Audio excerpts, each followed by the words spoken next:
Today I'm going to start by building the circuit in 6.3 assignment. So first I'm going to start off with the NMOS. I couldn't find the exact one from the assignment in mutualism. So I will be using this one to represent what it should look like for the schematic. I'm going to pick out my resistors. Set them to 68. Oh, it'd be easier to do this. Duplicate it.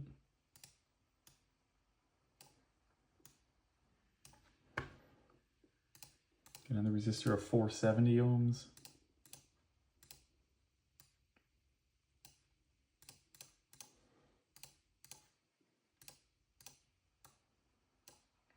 Alright. Some million ohms. I'm going to connect these two.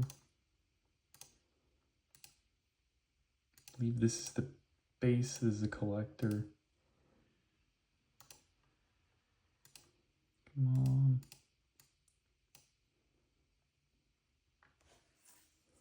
Oh, I gotta redo that one.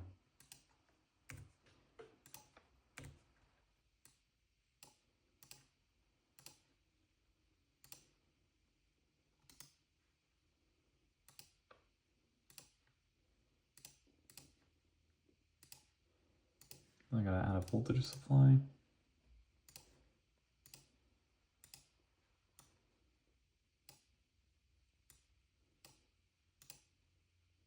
Oh my god, I'm holding the phone the wrong way.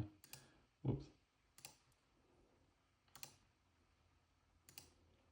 Okay, there's a circuit. I'm gonna click run and I'm gonna put a voltage thing here. Put current thing here as well.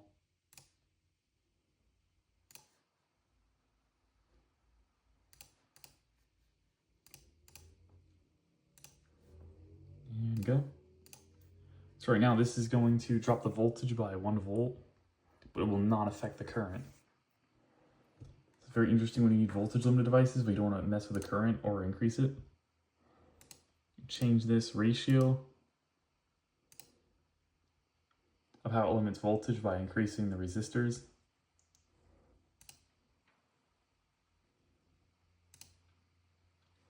It'll just shut off after a certain point. Yeah, once it closes, I think it closes around like 1 volt. So I'll just go to max potential for some reason. So that's kind of cool. It's 470 ohms, but you lower it more and then it kind of tapers off. What's interesting about this though is once you reach, assuming this actually could handle infinite voltage, it'll end up just having the voltage as the voltage divider.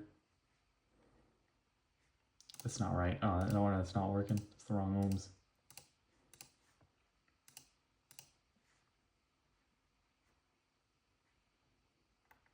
Did I mess up the circuit? Oh boy.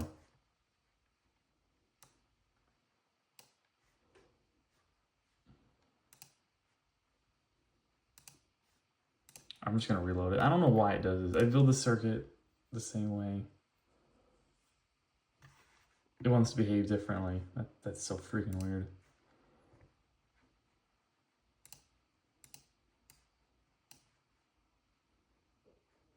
It should half the voltage. Okay, now it's halving it. So here you're taking in 50, getting out 24, but this pattern holds up even to 50 kV. In reality, the emitter would break down far before that would ever be reached. But just a cool way to make a voltage divider, I guess, without limiting the current. So it's very efficient.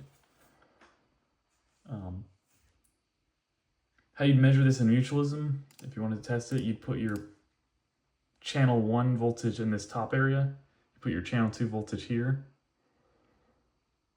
and put your current here or here to measure it in these 2 points. So after your 68 ohms resistor and your, I guess, emitter and the base, you'd measure. Oh yeah, no, you measure the base and you measure the emitter. You can measure here as well to demonstrate, but that's generally where the current change will be produced. Set up a 5 volt supply and ground it. I don't actually have the exact transistor in mutualism, but I do have the the NMOS one is the lesson described. So it has similar behavior, but not exact behavior. So that's it for my lesson, and this is the circuit that divides voltage. It's pretty neat. If you want to lower the division rate, you can lower this resistor too.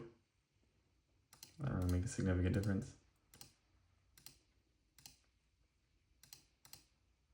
You can increase this resistor, I guess, lower the division.